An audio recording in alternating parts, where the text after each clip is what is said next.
네, 은혜로운 찬양 감사합니다. 광고가 하나 빠져서 광고 추가 광고 드리자면요, 11시 예배 후에 안나실 리모델링을 위한 감사 기도를 하려고 합니다. 여러분 안나실 모여서 함께 감사 기도를 통해서 안나실 하나님께 드리는 귀한 시간이 되었으면 좋겠습니다. 오늘 성가대 찬양처럼요, 주의 진리 위에 가득 서야 할 줄로 믿습니다. 거짓이 가득한 이 세상 가운데 이 거짓을 이길 힘이 진리의 말씀 앞에 있을 줄로 믿습니다. 오늘도 이 말씀으로 강하고 담대하게 세상을 살아가시는 저와 여러분이 되시기를 주님의 이름으로 간절히 축원합니다. 우리는 지난 시간 주님이 원하시는 교회의 모습을, 초대교회의 모습을 통해서 발견하게 되었습니다. 세상과 다른 소망과 사랑을 가진 곳이 교회이며, 또 하나님은 교회를 통해 이 땅에 하나님의 나라를 세워 가실 것이라는 것을 우리는 또한 깨달았습니다. 저는 계속해서 그런 교회의 모습을 다시 한번 이야기해 보고자 합니다. 세상과 다른 모습을 가짐으로 세상을 변화시키는 작지만 큰 영향력을 가진 교회의 이야기. 오늘 그 첫 번째 시간, 이 서번트 리더십에 대한 것입니다. 독일의 철학자 프리드리히 니체의 철학의 핵심은 힘과 권력에 대한 의지라고 합니다. 니체는 이를 모든 인간의 본성의 근본적인 원동력이라고까지 이야기합니다. 신을 잃어버린 약한 인간들은 강한 세상에서 살아남기 위해 언제나 강력한 힘과 권력을 추구하고자 합니다. 그리고 그 영향력을 가진 강력한 리더가 되어야 한다고 생각합니다. 그런데 이러한 힘과 권력만을 추구하고 있는 인간 사회는 지금 어떠합니까?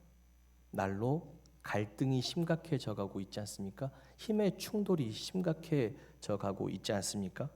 여야의 갈등, 남녀 간의 갈등, 세대 간의 갈등, 부부 간의 갈등, 고부 간의 갈등, 부모와 자녀 간의 갈등, 전쟁, 기근, 서로 간에 큰 영향력을 행사하는 리더가 되고자 지금 이 시대는 갈등하고 있다는 것입니다. 그리고 이 갈등은 공간과 시대를 넘어 계속되어지고 있다는 사실입니다.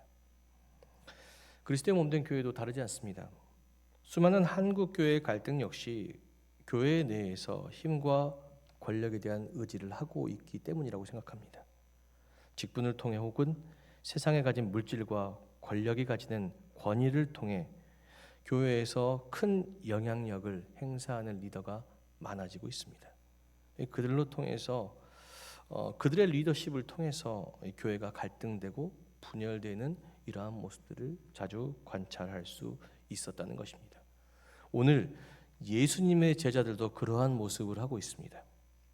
오늘 함께 나눈 본문의 이야기는 예수님께서 예루살렘에 올라가시던 때에 예수님의 제자들이 서로 다투고 있는 모습에서부터 시작됩니다. 왜 예수님의 제자들은 서로 다투고 있었던 것일까요?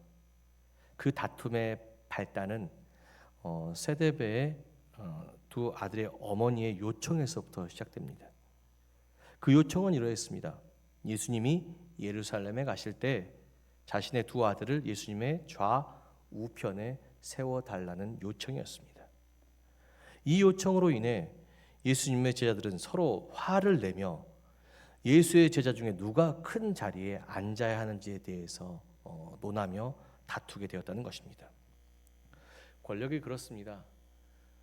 모든 게 그렇죠. 많이 가지려고 하는 인간의 다툼, 그죠? 욕망입니다. 그런데 중요한 것은요, 이런 권위를 얻는 것 자체가 잘못된 것이 아니라는 것입니다. 권력이 잘못된 게 아닙니다.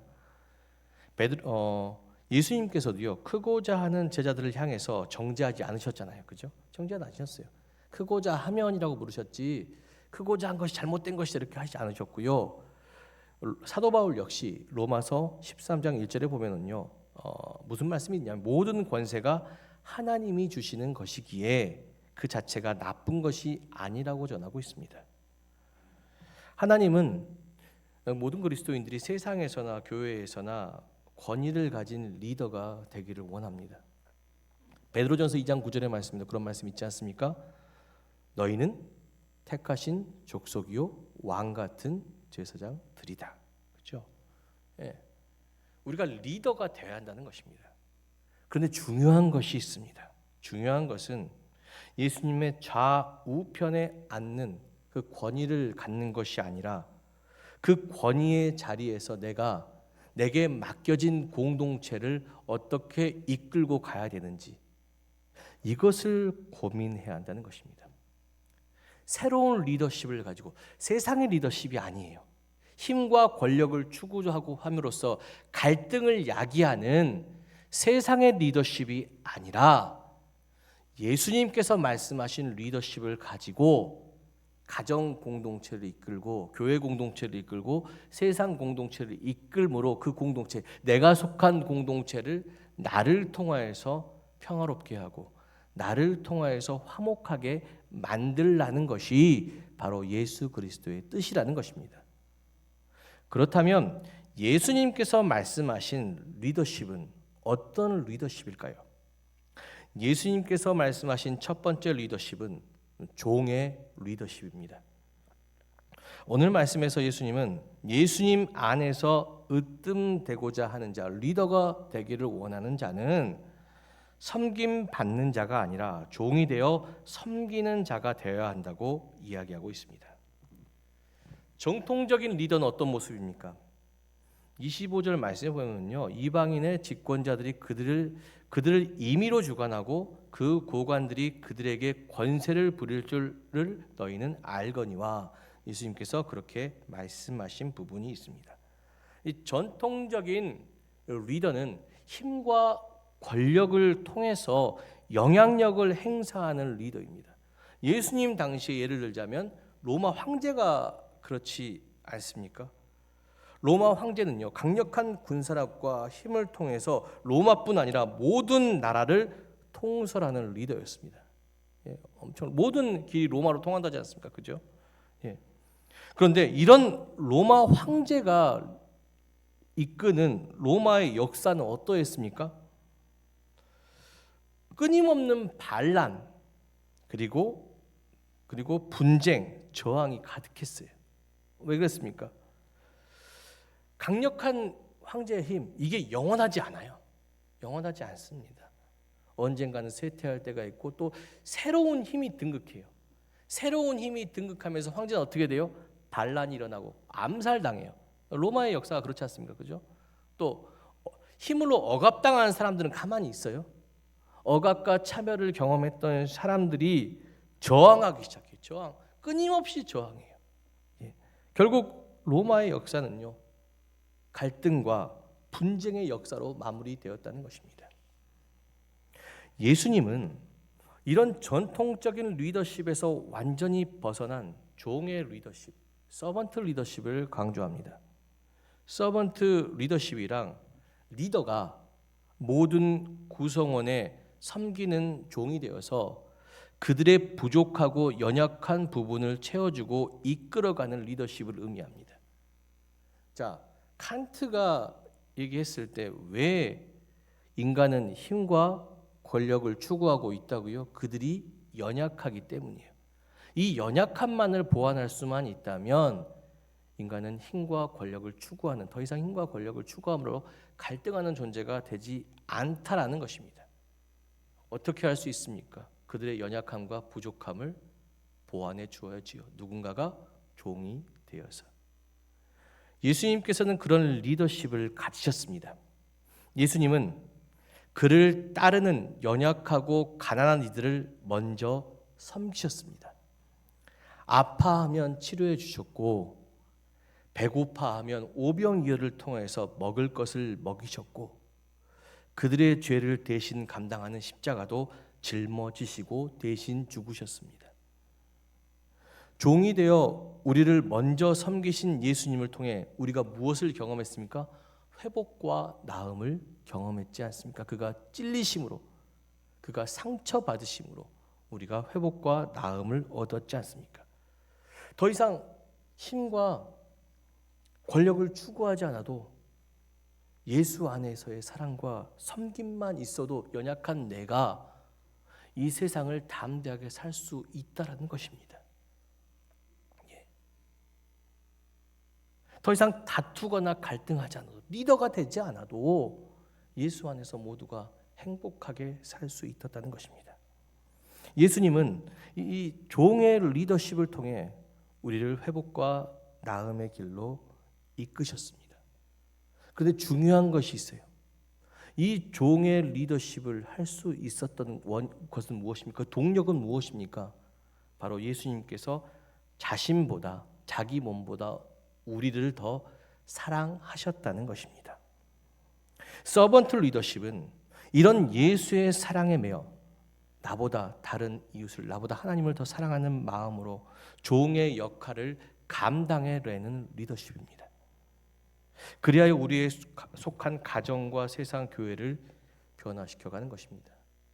만일 정치인들이 이 사랑에 근거하여 자신보다 국민을 더 사랑할 수 있다면, 만일 의사들이 이 사랑에 근거하여 자신보다 환자의 생명을 더 사랑할 수 있다면, 만일 가정의 한 구성원들이 이 사랑을 근거하여 자신보다 배우자를, 자신보다 자녀를, 자신보다 부모를 더 사랑할 수 있다면, 만일 목회자와 성도들이 이 사랑에 근거하여 교회와 그에 속한 가난한 성도들의 영혼을 더 사랑할 수 있다면, 만일 그들이 속한 모든 그리스도에 속한 교회가 이 사랑에 근거하여 교회의 성장보다 가난하고 어려운 이웃을 더 사랑할 수 있다면, 우리가 사는 세상은, 우리가 사는 가정은, 우리가 사는 교회는 얼마나 놀랍게 변할 수 있겠습니까? 하나님께서 원하시는 리더는 종이 되어 선한 영향력을 행사할 수 있는 한 사람, 그 한 사람을 통해서 하나님께서는 역사하시고 가정과 교회와 세상 가운데 화평과 축복을 허락하여 주실 줄로 믿습니다. 이것이 서번트 리더십의 능력입니다. 지난주에 소개해드린 세이비어 교회 역시 이 서번트 리더십에 근거해서 지역사회를 완전히 변화시킨 교회입니다. 세이비어 교회 개척자인 고든 코스위 목사님은 크고 영향력 있는 교회를 지향하기보다 작지만, 이 교인 수가 150명밖에 안 해요. 그 이상 넘지 않아요. 항상 150명 유지하고 있습니다. 작지만 예수의 사랑을 지역사회에 전하고 실천할 수 있는 교회를 세우기를 원했습니다. 그래서 세이비어 교회는요, 대부분의 교회들이 신도시에 세워지잖아요. 사람 많은데. 왜? 부흥을 꿈꾸기 위해서. 근데 이 세이비어 교회는 큰 도시에 세우지 않았어요. 어떤 곳에 세워졌냐면, 인종차별과 빈부의 격차 등으로 인해 갈등과 차별과 다툼이 빈번했던 빈민 지역인 아담스 모르간 지역의 교회를 세워서 예수의 사랑을 기초로 한 서번트 리더십으로 지역의 가난한 영혼들을 돌보고 섬기는 일을 우선했습니다. 그 결과 총과 마약을 판매하며 생계를 유지해왔던 방황하던 청소년들이 이 교회의 특별한 교육 프로그램을 통해서요, 새로운 직업을, 새로운 미래를 찾게 되었고요. 총과 마약을 내려놓고 또 직장을 잃고 술과 마약에 의존했던 노숙자들이 세이비어 교회가 제공한 일터와 숙소를 통해서 이제 술과 마약에 의존하지 않고 열심히 일하며 새로운 가정을 꾸려가고 살아가게 되었고, 돈이 없어 치료를 포기하며 죽음을 기다리던 환자들이 세이비어 교회가 제공한 이 미국에 하나 있는 노숙자를 위한 병원이 이 세이비어 교회 안에 있습니다. 이 병원을 통해서 치료받을 수 없는 사람들이 생명이라는 희망을 꿈꾸게 되었습니다. 그리고 또 놀라운 사실은요, 이 세이비어 교회 이런 활동들이 미국 사회 전역에 알려지면서 개인주의로 팽배했던 미국 사회가 이 가난한 사람들에 대한 일들에 관심을 가지기 시작했어요. 그리고 이 교회 일에 동참하기 시작한 것입니다. 얼마나 놀라운 기적입니까? 갈등과 차별과 다툼이 빈번했던 빈민 지역인 아담스 모르간 지역의 변화는요, 큰 힘과 권력, 물질, 돈이 아니라 예수의 사랑으로 모두가 종이 되어서 섬겼던 세이비어 교회 모든 성도들의 선한 영향력에서부터 시작되었다는 것입니다. 사랑하는 성도 여러분, 예수님은 우리가 전주신광교회가 이런 리더가 되길 원합니다. 우리가 자신을 사랑함으로 인해 자기 욕망과 영향력을 행사함으로 힘과 권력의 목적을 두며 공동체의 갈등과 다툼을 조장하는 리더가 아니라 예수의 사랑으로 자신보다 더 자기가 속한 공동체 구성원을 더 사랑하고 종이 되어 그들을 섬김으로 그들의 부족함과 연약함을 채워줌으로 갈등과 다툼이 가득했던 우리의 가정 가운데, 교회 가운데, 세상 가운데 주님의 화평과 주님의 축복을 가득 채워갈 수 있는 그러한 선한 영향력을 지닌 서번트 리더십을 가진 한 사람, 그 사람이 있는 가정과 교회와 또한 세상은 그가 전한 예수의 사랑을 통해 반드시 평화롭게 또한 행복하게 변화되게 될 것을 믿습니다. 한 사람의 선한 영향력이 모든 공동체의 나음과 회복의 시작이 될 것을 믿습니다. 또한 예수님께서 말씀하신 두 번째 리더십은 희생의 리더십입니다. 28절의 말씀에 보니까 인자가 온 것은 섬김을 받으려 함이 아니라 도리어 섬기려 하고 자기 목숨을 많은 사람의 대속물로 주려 함이라 라고 말씀되어져 있습니다. 진정한 리더는 그가 이끄는 구성원들을 위해서 희생할 줄 아는 리더입니다.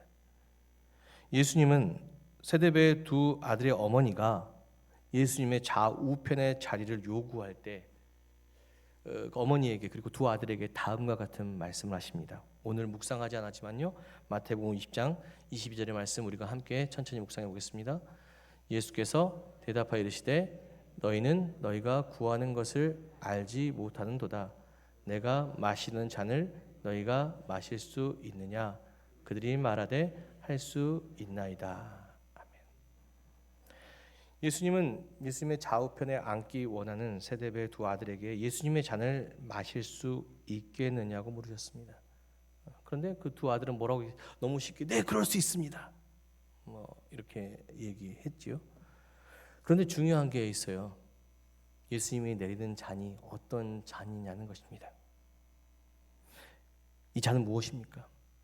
다른 사람을 위해 나를 대속물로 내려놓아야 하는 십자가의 잔입니다. 예수님도 겟세마네 동산에서 이 잔을 나에게서 멀어지게 해주시라고 얼마나 강력하게 요청했습니까? 그러나 예수님께서 그 잔을 감당하셨음은 그가 하나님의 아들이셨기 때문이에요. 메시아이셨기 때문입니다. 예수와 가까이 가고자 하는 사람은 보다 더 자기 십자가를 짊어지고 나가야 합니다. 더욱더 희생하며 나가야 합니다. 직분자도 그렇습니다. 집사가 짊어야 십자가가 가벼워요. 권사는 더 무겁습니다. 장로 더 무겁고 목회자는 더 무겁습니다.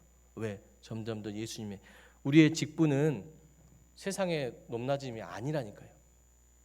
하나님께로 더 가까이 가는 직분일 줄로 믿습니다. 그렇게 되기 위해서는 더욱더 낮아져야 돼요. 더욱더 나를 희생해야 합니다. 섬김 받으려고 하는 자는 진정한 리더가 될 수 없습니다. 권위를 가지고 섬김만 받으려고 하는 자. 사람들이 인정하지 않아요. 진정한 리더는 공동체를 위해 자신을 내려놓고 섬기고 희생할 수 있는 사람이 진정한 리더로 다른 사람을 통해서 섬김 받을 수 있습니다. 예수님께서 2000년이 지난 지금도 우리의 영적 리더가 되신 이유는 뭐냐? 그가 우리를 위해서 십자가를 지셨다는 그 진리의 말씀 때문입니다. 그것이 2000년이 지난 지금도 그를 리더로 만들어갔던 방법입니다. 여러분 혹시 경주 교촌 마을의 채부자댁을 들어보신 적 있습니까? 경주 채부자댁은요 12대 동안 부유한 삶을 살아온 집안인데 이 채부자댁은 경주 지역에서 참 존경을 받는 집안이에요. 근데 그게 12대 동안 부유하게 살아서 그런 것이 아니에요. 그 경주 채부자 댁의 특별한 삶이 경주 지역에 정말 존경을 받을 만한 집안으로 대하게 됐다는 것입니다. 채부자 댁에는요, 오랜 시간 경주 사람들에게 존경받을 만한 특별한 가훈이 있었습니다. 그 6개 가훈을 읽어드리면, 첫 번째 가훈은 과거를 보되 진사 이상 하지 말아라. 두 번째 가훈은 제사는 만석 이상 지니지 말아라. 세 번째 가훈은 과객을 후하게 대접하라. 네 번째 가훈은 흉년기에 땅을 사지 말라. 다섯 번째 가훈은 며느리들을 시집 온 후 3년 동안 무명 옷을 입혀라. 여섯 번째 가훈은 사방 백리 안에 굶어 죽는 사람이 없게 하라. 채부자 댁은 자신의 재산을 만석이 넘지 않게 했고, 그 이상이 있으면 가난한 사람들에게 나누어 줬어요. 특별히 이 보릿고개 시절이 있었잖아요. 옛날에는 굶는 시절에는요, 자신의 곡간을 털어서 가난한 사람들 먹여 주었다는 것입니다. 그리고 일제 강점기 시절에는요, 독립운동을 위한 거액의 독립 자금도 내어놓았습니다. 경주 사람들은 이 채부자 댁을 정신적인 지주라고 소개했는데, 그 원인이 무엇입니까? 12대에 걸친 부유함이 아니에요. 썩어질 것이잖아요, 그죠? 뭐 때문에 존경을 하고 있느냐, 무엇 때문에 정신적인 지주로 세워놓는 것이냐, 그것은 자신의 것을 내어서 가난한 자를 섬기는 그들의 희생이 있었기 때문입니다. 그리스도인과 교회 역시 마찬가지입니다. 진정한 그리스도인 교회의 영향력은요, 큰 건물과 많은 예산과 많은 성도의 수가 있는 것이 아닙니다. 그렇죠? 그것은 있다가도 없어지는 것이에요. 그게 큰 영향력을 지닌 교회가 아닙니다. 가진 것을 통해 섬김받는 존재, 영향력을 행사하는 존재가 되기보다 가진 것을 가난한 자들에게 나누어주는, 섬기는 존재가 되며 누군가를 위해 나를 내려놓을 수 있는 희생이 함께하는 그런 교회. 그렇죠? 우리가 하나님의 자녀, 하나님의 유혹을 받기 위해서는 어떻게 해야 돼요? 그의 영광과 함께 고난도 함께 해야 될 것을 믿습니다. 그 고난은 그냥 내 힘든 가정사가 아닙니다. 나를 내려놓고 하나님께서 귀히 여기시는 한 생명을 구원해내는 그러한 고난입니다. 그런 희생을 감당하게 되었을 때 교회는, 예수 그리스도의 사랑을 품은 교회는 세상에 큰 영향력을 행사할 수 있는 진정한 영적 리더로 변화하게 될 것입니다. 사랑하는 성도 여러분, 저는 여러분이 예수님께서 가르쳐주신 리더십을 통해 여러분에게 속한 가정과 직장과 교회와 세상 모든 것을 회복해 하는, 평안케 하는 리더가 되시기를 원합니다. 그리스도인은 자신이 가진 힘과 권위를 통해 자기를 세우고 교회를 세우기보다 자기에게 속한 가정과 교회, 세상을 세우기 위해 자신을 내려놓는 서번트 리더십과 희생의 리더십을 가진 성도가 진정한 영적 리더가 될 수 있는 그리스도인. 그리하면서 예수의 사랑을 전함으로써 가난한 이웃들을, 부족한 영혼들을 다시 세워갈 수 있는 사람들입니다. 전 여러분이 이 주님께서 가르쳐 주신 서번트 리더십에 동참함으로 속한 가정과 교회와 세상을 갈등과 다툼이 아닌 진정한 평안과 축복으로 세워가시는 영적 리더로 세워지기를 주님의 이름으로 간절히 축원합니다. 기도하겠습니다.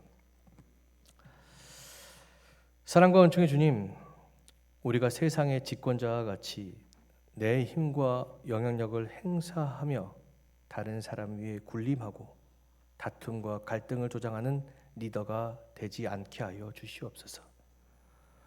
우리의 직분과 권위가 높을수록 더욱더 낮은 자들을 섬기는 종이 되고 그들을 위해 희생함으로 우리가 속한 모든 공동체, 가정과 직장과 교회와 세상에 주님의 회복과 화평을 전할 수 있는 예수 그리스도 닮은 리더가 되게 하여 주시옵소서. 지금도 종이 되어 우리를 위해 십자가를 대신 짊어지시며 우리를 회복의 길로 인도하시는 예수 그리스도의 이름으로 간절히 기도드렸습니다. 아멘.